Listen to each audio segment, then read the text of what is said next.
The sense of meaning, the sense of engagement that characterizes life when life is progressing in the manner that you would like it to progress is actually an instinct. It's not a cognitive phenomenon. It's not a second-order consequence of thought. It's way deeper than that.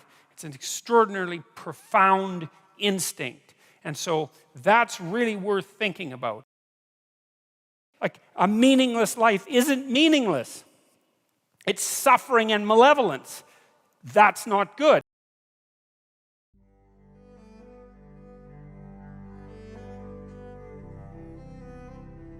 And meaning is the instinct that guides you in life across the totality of life, right?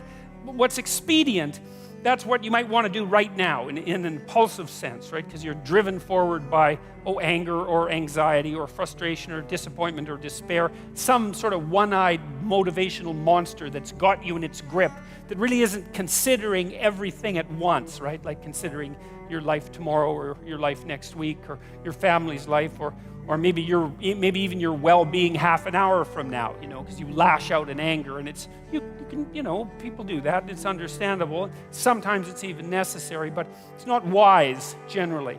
And the instinct for meaning seems to be a consequence of the integration of all of those underlying motivations and emotions with social being, and then the manifestation of something like the proper pathway forward. And you need that because you need to know how to move forward in life, because you need to move forward in life. You need to act in life. And we're not fundamentally creatures who passively perceive the objective world. That's not the goal of our perceptual systems. It's not the goal of our memory.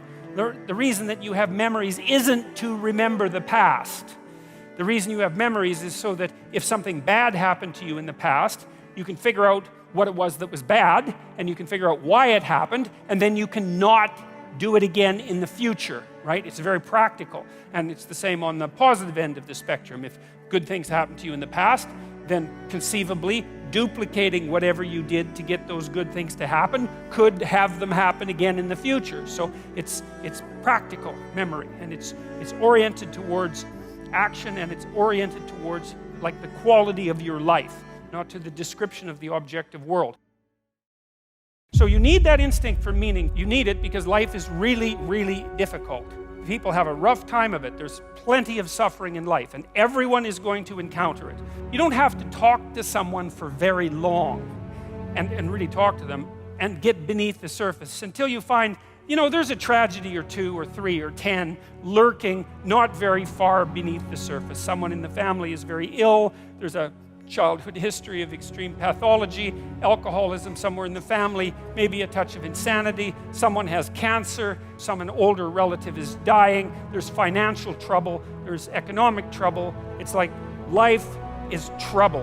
And that doesn't mean it's all trouble, but man, it's trouble. And sometimes it's a lot of trouble. And sometimes it's so much trouble that you can barely stand it. And you see that because people get depressed and they commit suicide. And the reason they do that is because they think not being is better than being. And it isn't just a matter of depression and suicide. That's bad enough. But, if you're unhappy because your suffering has pushed you past the point of your ability to cope, then there's all sorts of other things that can happen to you that aren't directed towards you. You can become cynical, and you can become bitter, and you can become cruel, and you can become narcissistic and deceitful and arrogant, and then you're out for revenge. That's a nice one. I don't know against who, but maybe everyone.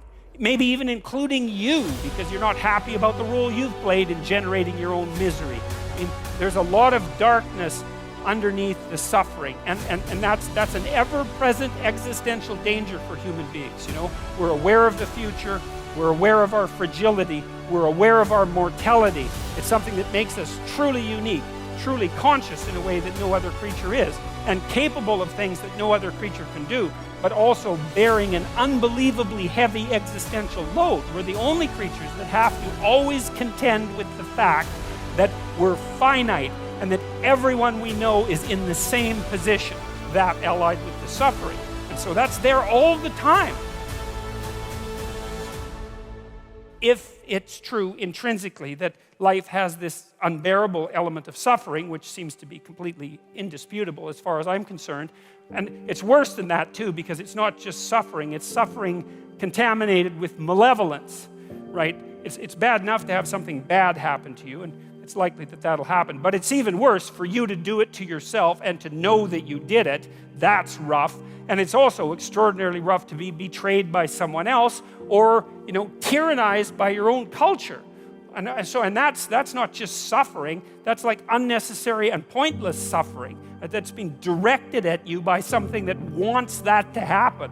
And so both of those are very, very powerful, let's say, archetypal forces, suffering and malevolence, and we have to deal with them at every level of reality. And you need something to push back against that. It's not optional if that's the default position, and I think it's the default position. Like, a meaningless life isn't meaningless. It's suffering and malevolence. That's not good.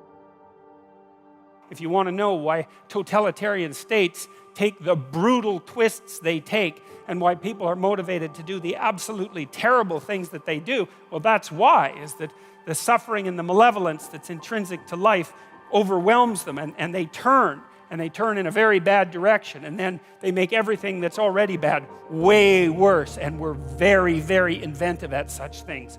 And so that's not good, unless that's the path you want. That's a bad idea. You need an alternative, and that's meaning.